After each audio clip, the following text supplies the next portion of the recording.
Opa, boa noite pessoal, nonos anos, né? Arte na escola. Esse guia aqui está direcionado então para o primeiro assunto que nós vamos estudar no primeiro bimestre, que está com a arte do Brasil. Vamos fazer um passeio leve, né? Bonito, de como que este Brasilzão se comporta em termos de artes. É um país artístico, profundamente marcado por toda uma cultura, por toda uma tradição direcionada às artes.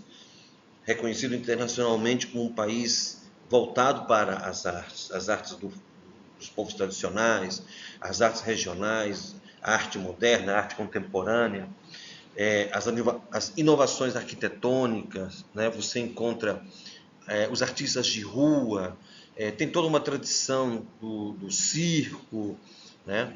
Aí você vai ver o telejornalismo, é um país com uma tradição também na dramaturgia das novelas, e o cinema brasileiro, que também já até premiado internacionalmente. Então, a arte no Brasil está voltada para o povo, para as regiões, também para o desenvolvimento cultural de todas as suas cidades, e não podia deixar de ser colocado dentro do ensino fundamental, e vocês que já estão finalizando o ensino fundamental, como que está a arte do Brasil nos dias de hoje e como ela se desenvolveu até os dias de hoje.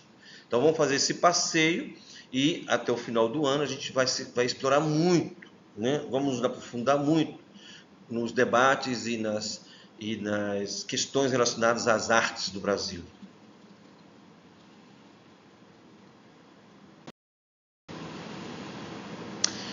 Ok, começa tudo quando, evidentemente, o país é ocupado pelo Reino de Portugal em 1500, né?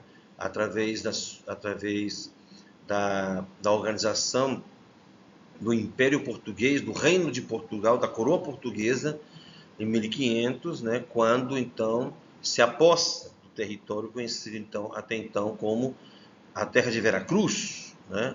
E aqui será um encontro, evidentemente, entre duas culturas, a cultura portuguesa, né, de uma tradição europeia, e a cultura dos povos originais que aqui habitavam o território, que são justamente os nossos ancestrais indígenas, né? Eram muitas pessoas que viviam aqui quando os portugueses aportaram pela primeira vez nas praias do litoral brasileiro. Há notícias aí que havia mais de 6 milhões de pessoas que viviam aqui, distribuídas em vários troncos étnicos da matriz Tupi, Guarani. Nós poderíamos passar aqui o ano inteiro conversando sobre isso, só tocando nesse assunto de tão evidentes e de tão grandiosa que era a constituição desses povos que já viviam aqui e habitavam de norte a sul e de leste a oeste, principalmente nesta grande floresta chamada Amazônia, né? Então, a arte, na época em que os portugueses se depararam com estes povos originários, era ligada à vida, à natureza, né? Aos rituais, à identidade desses povos originários, com grafismos geométricos, né? Aqui, ó, vocês podem notar aqui, tá vendo? Os grafismos aqui, ó, sempre buscando uma simetria, né? Sempre encontrando uma ordem, tanto na cerâmica como na plumaria e, claro, nas pinturas corporais. Não se esqueçam que há uma diferença entre pintura corporal, essa aqui que vocês estão vendo aqui, ó, o, a, o, aqui não sei se é uma menina, parece que uma menina, né? Enfim, um rapaz, a gente não dá para ver porque ele está de rosto baixado, mas aqui você vê que ela está pintando, né? Está fazendo as pinturas. Essa tinta aqui, ela é a base de pigmentação do urucum, né? Que é uma semente que eles vão amassando até chegar a essa coloração. O fato é que a pintura corporal ela dura por alguns dias, semanas, né? Já a tatuagem, que é diferente, ela fica para o resto da vida, tá?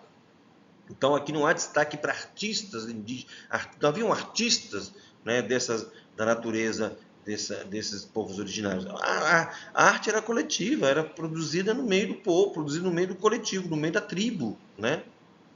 Aí vem o primeiro desafio. Crie um grafismo simbólico que represente a própria identidade.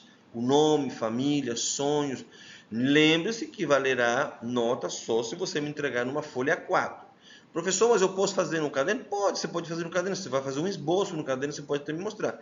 Se você entregar esse grafismo no caderno, eu te dou a metade do visto. Ou você já perde o visto, o PM, né? Você perde o PM, você perde o direito do PM, tá? Você só terá a validade ao PM se você me entregar esse grafismo numa folha A4. Aquilo que vocês conhecem como chamequinho. O grafismo é toda atividade feita por linhas, né? Feita por desenhos, né? Feita por onde você vai utilizar lápis, você pode usar lápis de couro, giz de cera, você pode usar carvão, você pode utilizar canetinhas, né? das diversas marcas. Então, esse é um grafismo, né? Diferente da pintura, onde você vai usar tinta. Aqui não, aqui eu estou pedindo um grafismo, isto é, um desenho, né? A palavra técnica é grafismo, né? E a palavra comum seria o desenho, tá bom? Então, assemelha-se mais ou menos a isso que vocês estão vendo aqui, dessa identidade. Essa pintura, ela marca uma identidade, né? Estabelece uma relação de identidade das pessoas, né? Muito bem.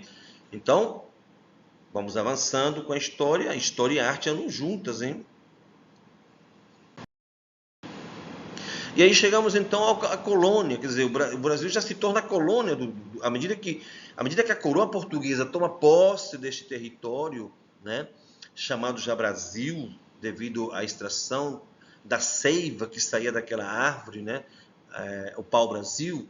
Então, o Brasil se torna colônia de Portugal. E aqui nós estamos falando de 1500 até do século XV ao século XVIII. Né? O Brasil foi colônia portuguesa. Né? E aí, então, nós temos a grande marca da tradição portuguesa artística, que vai ser a religião.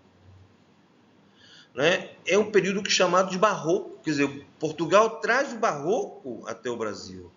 Né? O Brasil se torna, a arte brasileira, então ela vai misturar, vai se encontrar com o predomínio do barroco português. E o barroco está relacionado, a palavra barroco quer dizer identidade, com a religião. E qual era a religião? O reino de Portugal era católico, então por isso que este país se tornou católico, né, com o passar dos anos. E as tradições católicas se tornaram tão poderosas aqui no território que a igreja teve um papel fundamental, não só na organização das artes, mas também na organização social e política deste país, no período colonial. Né? As igrejas ornamentadas, as esculturas, e vão se destacar dois grandes mestres da época da colônia, né? Quando o Brasil se tornou colônia de Portugal, que vai ser Aleijadinho, né? Com as esculturas e arquitetura, né? Aqui vocês podem ver que todas as igrejas da época, principalmente em Minas Gerais, eram criadas e idealizadas por Aleijadinho. Professor, mas ele era pedreiro, ele era arquiteto, ele era um gênio, né? Primeiro, diga-se de passagem, porque para ele idealizar a conformação olha como é que as linhas, né? As curvas, como é que a arquitetura perfeita, a ordem perfeita, ele conseguia desenhar e traduzir isso espetacularmente em umas igrejas muito bonitas. Claro que quem erguia, quem levantava essas igrejas, aliás, quem erguia e quem levantava as cidades eram os negros. Primeiramente, não se esqueçam que foram o contato, né, o contato de domínio sobre os povos que estavam aqui, primeiro foram os originários, os povos nativos, os nossos indígenas. Mas, com o passar dos anos, à medida que a colônia ia se desenvolvendo, Portugal trouxe, então, o negro, né? E se tornou não só uma colônia americana, mas uma colônia de negros africanos trazidos da África. Então, os navios traziam, a partir do 1558, 1560, já os navios negreiros aportavam aqui no Brasil e evidentemente, se tornou então a escravidão no Brasil. Trouxeram a escravidão brasileira. A escravidão no Brasil, e essa marca, essa mancha, né, ficou até os dias até o século XVIII, e é uma dívida social enorme que o Brasil tem com a negritude. Portanto, a partir desse momento em que a colônia portuguesa traz o negro, né, como domínio e, portanto, como escravo, o Brasil, então, vai acontecer a miscigenação entre essas três grandes raças: a branca, a indígena e a negra. E assim se torna o Brasil. Muito bem, complete a frase. Tudo isso aqui vai para o caderno. O barroco brasileiro se caracteriza por... Aqui são três aspectos importantíssimos que fazem parte do período do barroco, da arte barroca brasileira, através do domínio português na esfera colonial, né? No que se ficou conhecido como a colônia portuguesa. Avançando. Muito bem, aí então, no século XIX, surge então a arte clássica, grandes mestres das escolas clássicas portuguesas e europeias, né? Aí chega a arte, o predomínio artístico clássico da Europa, né? Pinturas históricas, a idealização da realidade, técnicas rigorosas na hora da pintura.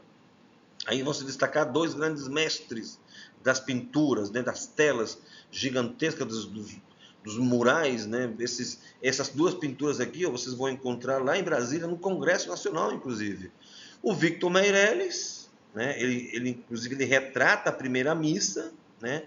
E, evidentemente, Pedro Américo, onde ele vai retratar o grito da independência, né? Às margens do rio Ipiranga, né? Quer dizer, aí nós temos, então, a arte ligada à política, ao domínio político, né? Aí vem uma pergunta desafiadora para vocês. Essas obras mostram o Brasil real ou um Brasil idealizado? Como assim? Por quê? Me expliquem como é que vocês conseguem ver nessas duas grandes pinturas se é um Brasil real ou um Brasil idealizado, né? Muito bem, aí chegamos então à arte moderna, ao século XX, né? Aí, em 1922, vai acontecer que vai mudar a arte brasileira, a Semana de Arte Moderna, de 1922, né?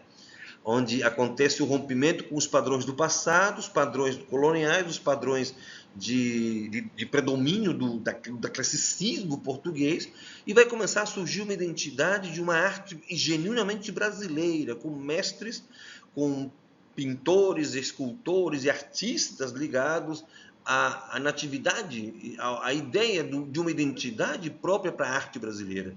Essa semana ficou conhecida como a Semana de Arte Moderna e aconteceu em 1922. Ela é citada em vários vestibulares e em várias provas. Rompimento com os padrões europeus, a busca pela valorização de uma identidade brasileira, cores fortes, temas populares, liberdade criativa. Aí vão se destacar grandes artistas como a Tarsila do Amaral, né? Você pode ver aqui, ó, com o Irapuru. Esse quadro aqui tem um valor inestimável, não sei nem se tem um valor comercial, né? A Anita Mafaldi aqui com suas pinceladas fortes, até lembra um pouco Van Gogh, né? O mestre Van Gogh, olha que interessante. E, claro, Di Cavalcanti, que será, provavelmente ele se tornará um dos artistas mais conhecidos do mundo nesse período, né? Então, aí vem um desafio visual. Recria uma obra modernista usando colagem ou desenho livre. Atenção, para valer PM, utiliza a folha 4. Venho falando, eu vou tocar muito nesse assunto. Professor, mas o que é uma colagem?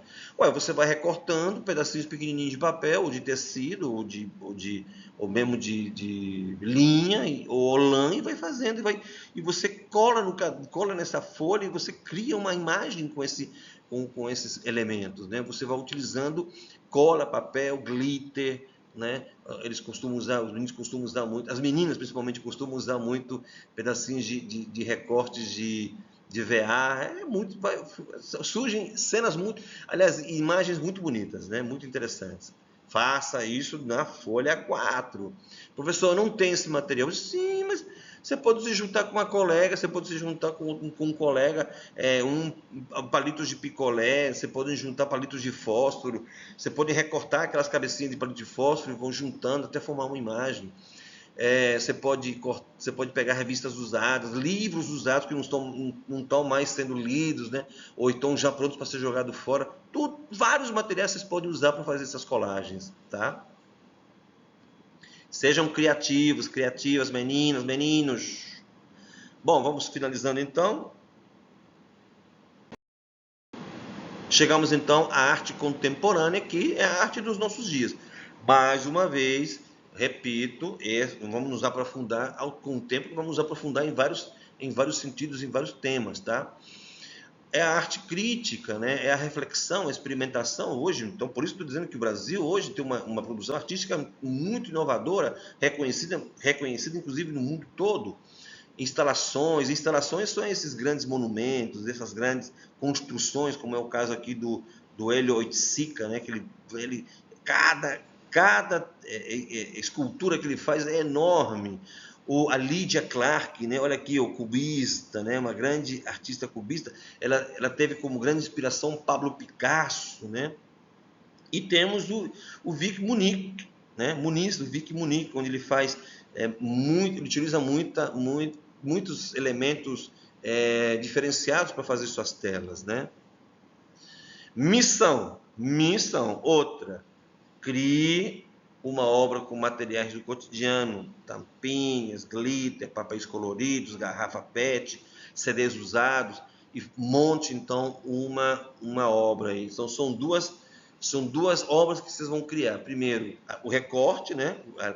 Aliás, a colagem, que está passei no slide passado, acabei de passar no slide anterior, e aqui é como se fosse como é que eu diria, uma montagem, né? Você pode montar, você pode pegar uma caixinha de papel, deixa eu ver aqui, você pode pegar umas caixinhas pequenininhas de presente, e aí você vai decorando ela toda, né? Você pode criar uma pirâmide, você pode criar uma esfera, né? Toda ela coberta. Você pode pegar uma bola de isopor, né? Uma bolinha de isopor, você pode misturar você pode colocar várias coisas nela para virar sei lá, e colar ela em cima de um prato, enfim. Você pode pegar CDs usados e quebrar e picar os CDs e misturar com outros elementos, tá? Para você criar uma arte moderna. E vamos ver aqui esse videozinho pequenininho, que achei bacana, sobre a arte moderna, só como ilustração. 1922, um evento que mudou para sempre a arte no Brasil. Você sabia que isso aconteceu em São Paulo? A Semana de Arte Moderna no Teatro Municipal de São Paulo foi um divisor de águas na arte brasileira. Com artistas como Oswaldo de Andrade e Tarsila do Amaral, o movimento procurou libertar-se das amarras do passado. Era uma revolução. Pintura, escultura, música e literatura se uniam para celebrar a autenticidade brasileira. Os modernistas exploraram a cultura indígena, folclore e a economia social, mostrando o que é ser brasileiro. Mas nem todos estavam preparados. A resistência e a crítica vieram dos conservadores da época, como Monteiro Lobato. Porém, a Semana de Arte Moderna não era apenas arte, foi uma transformação na visão de mundo dos brasileiros. Esse movimento provocou um novo olhar sobre nossa identidade, enfatizando a busca por arte verdadeira. Ainda hoje, a influência dessa semana é sentida, sendo um marco na cultura moderna do Brasil. O que você acha? A arte deve sempre desafiar as tradições? Deixe sua opinião nos comentários. O áudio está um pouquinho baixo, mas ainda bem que ele tem a legenda, né? Pessoal, semana abençoada para todos nós, hein? Espero que vocês assistam com mais tranquilidade em casa, com os pais, com os amigos. Não esqueçam de dar o like e se inscreva no canal. Forte abraço do professor Gerardo e família.